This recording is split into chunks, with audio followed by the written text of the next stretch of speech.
Welcome to the deep dive, where your curiosity fuels our exploration. You brought us a really fascinating set of ideas and sources all about socialism, and, well, our mission today is to unpack this complex topic, Yeah. clarify its different meanings, from historical roots to modern takes, and really dig into your theories about how it shows up in society. Yeah, Think of this as your personal shortcut to a deeper understanding. exactly. You've been thinking about how socialism has, evolved, how we might measure it, and even some, well, surprising places it might appear. We've taken your insights and the material you shared and are ready to dive right into the heart of it with you. Okay, great. So let's start with the foundational stuff.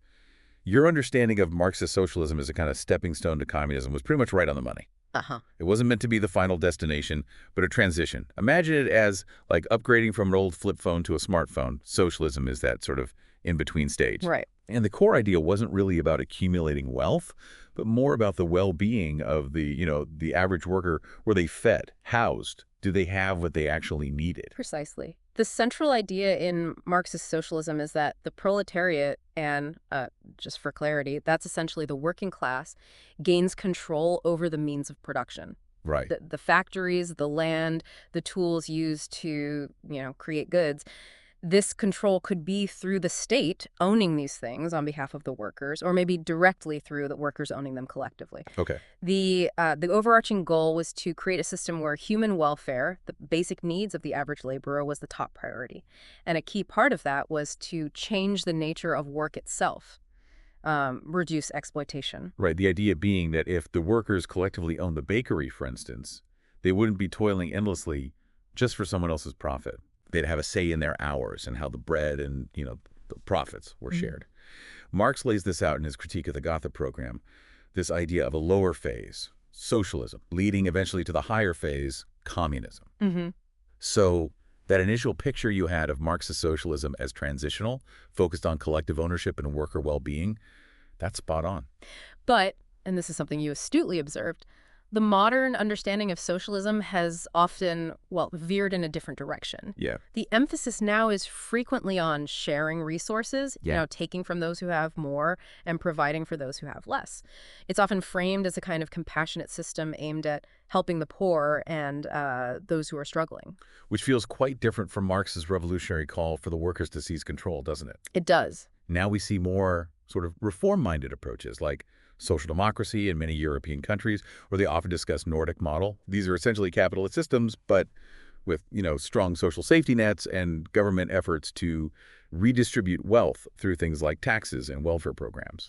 And this is where the debate gets really interesting. Some argue that this modern version isn't true socialism at all. Right. They see it as fundamentally capitalism, but with maybe a very generous welfare state using market mechanisms to generate wealth, but then using government power to tax and regulate to provide that safety net.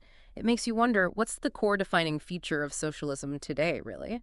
That leads perfectly into your intriguing idea about measuring socialism by looking at how much a government spends on collective needs.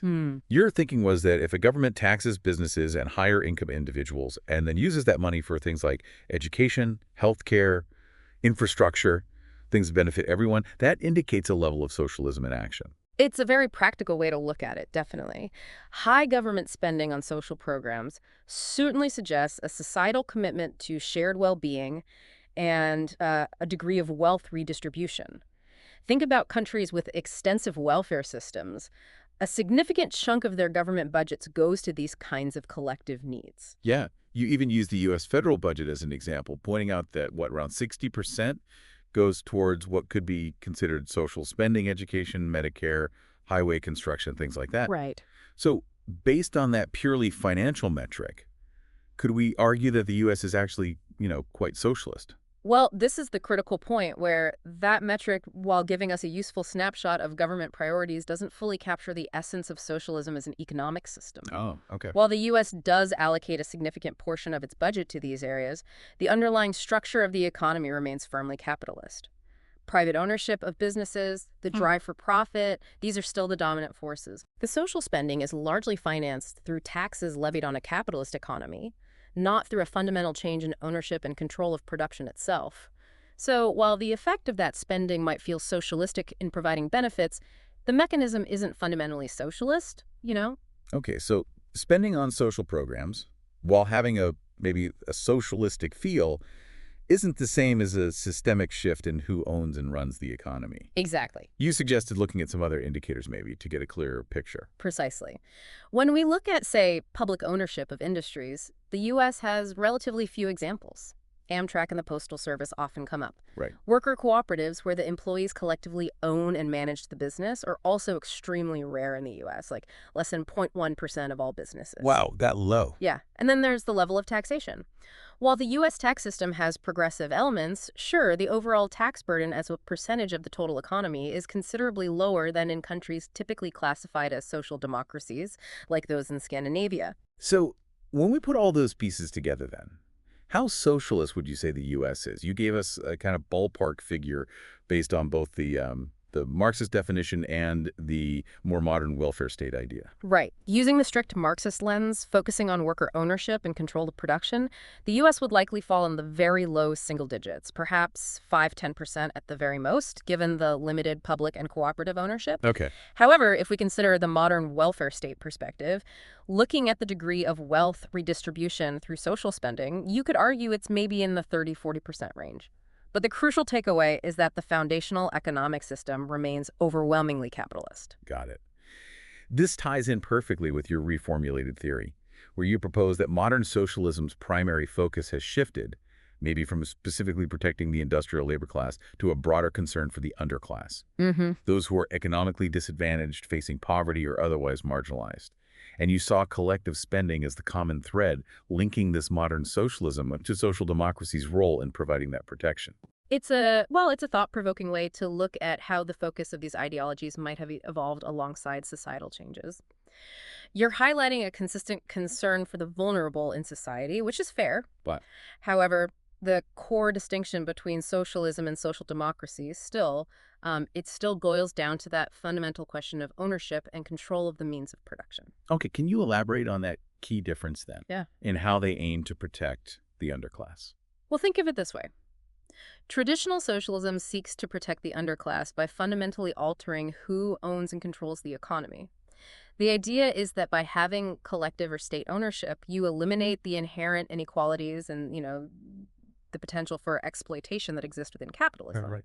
Social democracy, on the other hand, largely accepts the capitalist framework but tries to mitigate its negative consequences and reduce inequality through government regulation, taxation, and the provision of social welfare programs. The analogy you used earlier, nationalizing Amazon under socialism versus taxing Amazon's profits under social democracy, that really Right. makes the difference crystal clear. Exactly. One changes the ownership, the other influences how the profits are used. One is about changing who holds the power in the economic system. The other is about influencing the outcomes of that system. Oh. And it's vital to remember that not all collective spending is inherently socialist, Public roads are a collective benefit in a capitalist society. Sure. And the U.S. military is a massive collective expenditure, but neither of those transforms the U.S. into a socialist state.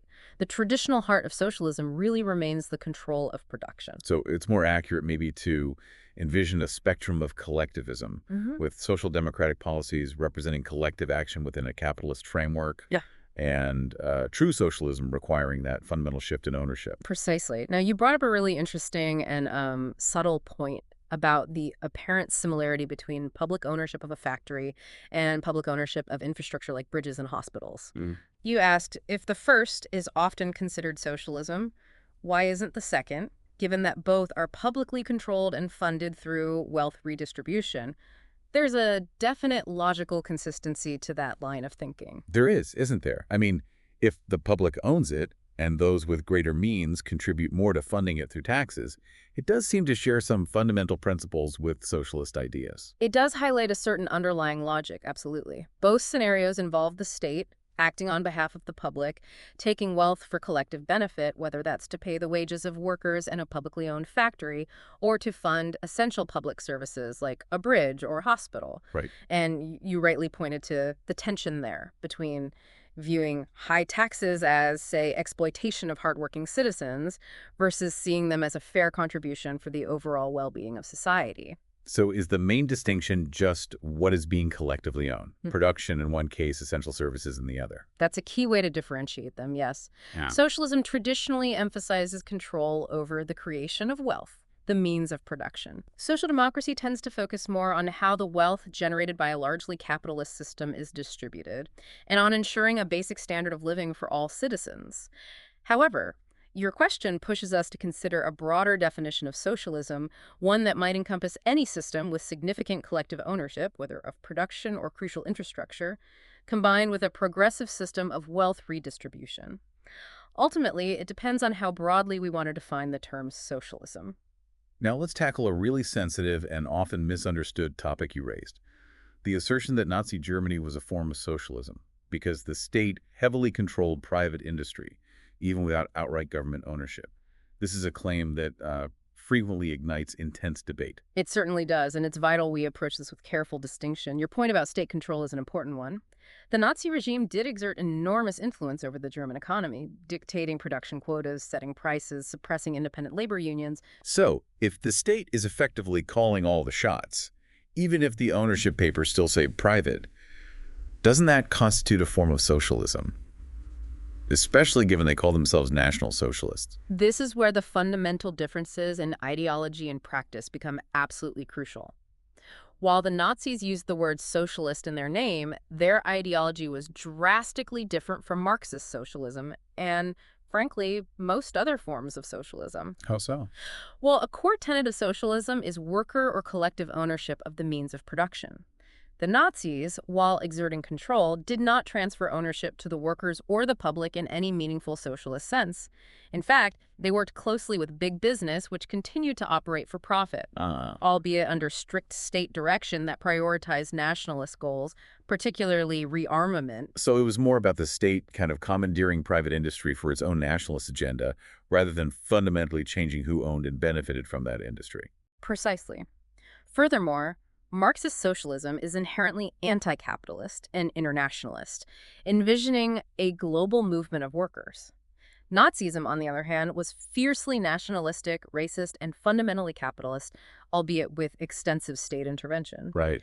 And we must not forget that the Nazis brutally persecuted actual socialists and communists, hardly the actions of a fellow socialist movement. Good point. While it's true that some countries with socialist in their name or stated ideology have incorporated capitalist elements, leading to mixed economies, the defining characteristic of socialism generally involves a dominance of collective over private ownership, which just wasn't the case in Nazi Germany. You also challenged the idea that workers genuinely controlled the means of production in places like the USSR and China, pointing out that in reality, power was concentrated within the state apparatus. And you brought up the early, somewhat progressive elements of Italian fascism, like women's suffrage and a shorter workday, which is maybe surprising to some. These are really critical points for understanding the gap between the theory and the often authoritarian reality of these regimes. You're absolutely right. In the Soviet Union and China, despite all the revolutionary rhetoric of worker control, the state ultimately held absolute power over the economy. Which seems to contradict the ideal, right? It fundamentally contradicts the ideal of communism as a stateless, classless society where the workers themselves are in control.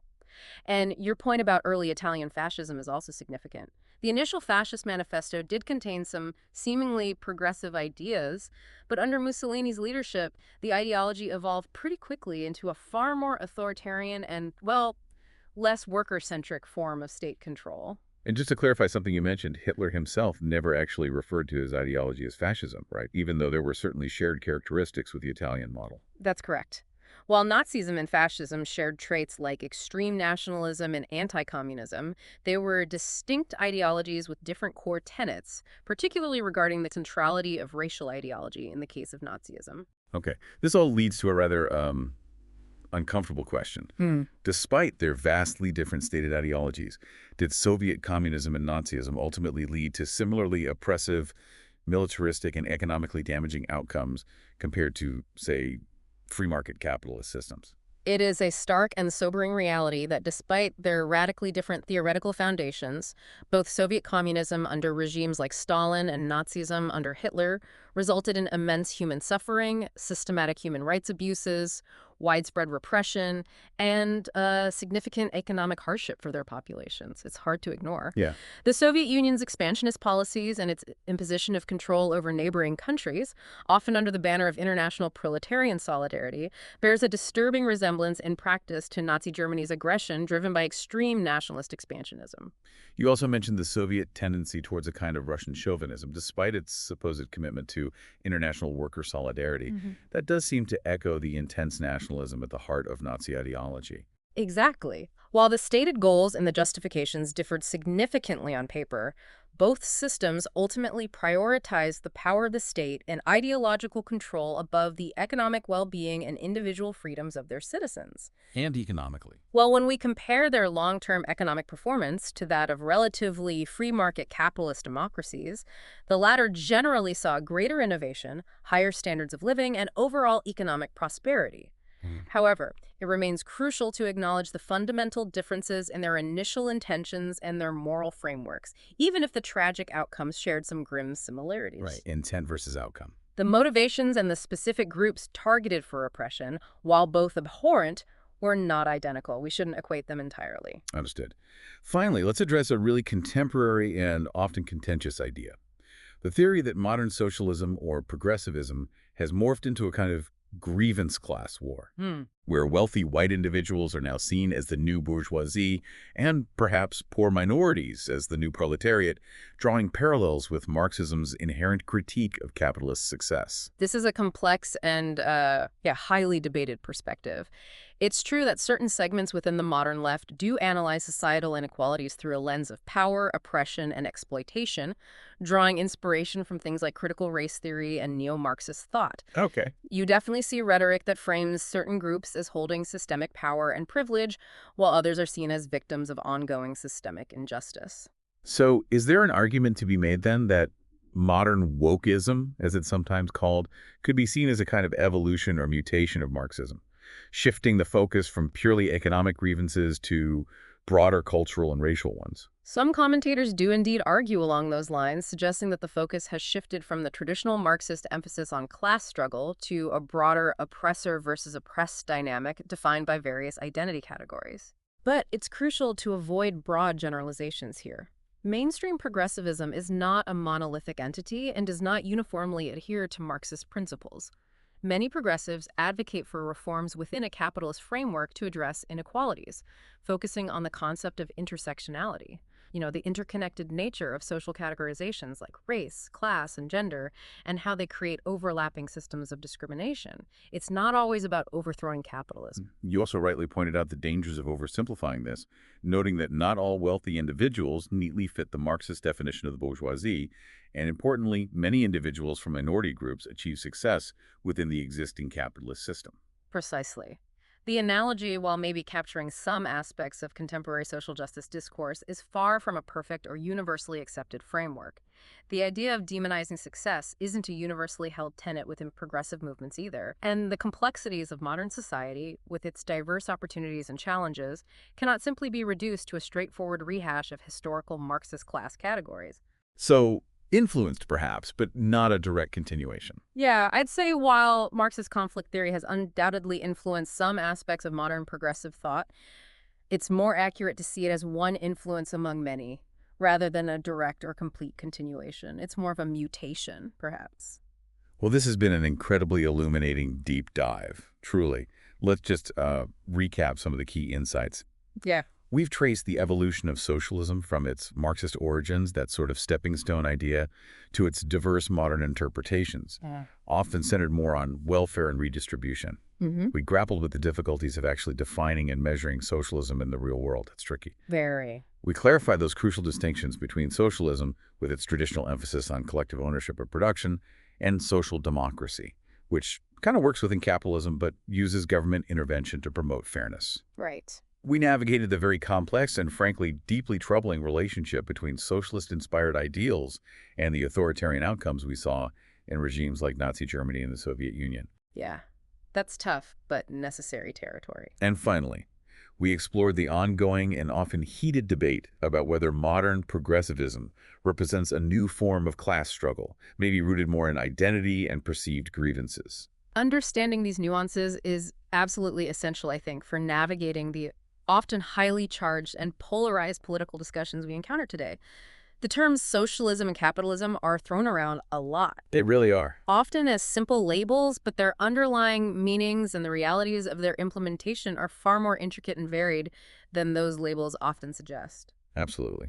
So for you, our listener, as you continue to process all of this, here's maybe a final question to consider. Yeah. Given the wide range of definitions, the historical complexities, and the diverse outcomes associated with different forms of socialism, what do you believe are the fundamental characteristics of a truly just and equitable society? And what role, if any, might different forms of collective action or ideas we associate with socialism play in achieving that vision? This has been a fascinating journey into a really complex set of ideas, and we definitely encourage you to continue exploring these vital questions on your own. Thanks for taking this deep dive with us.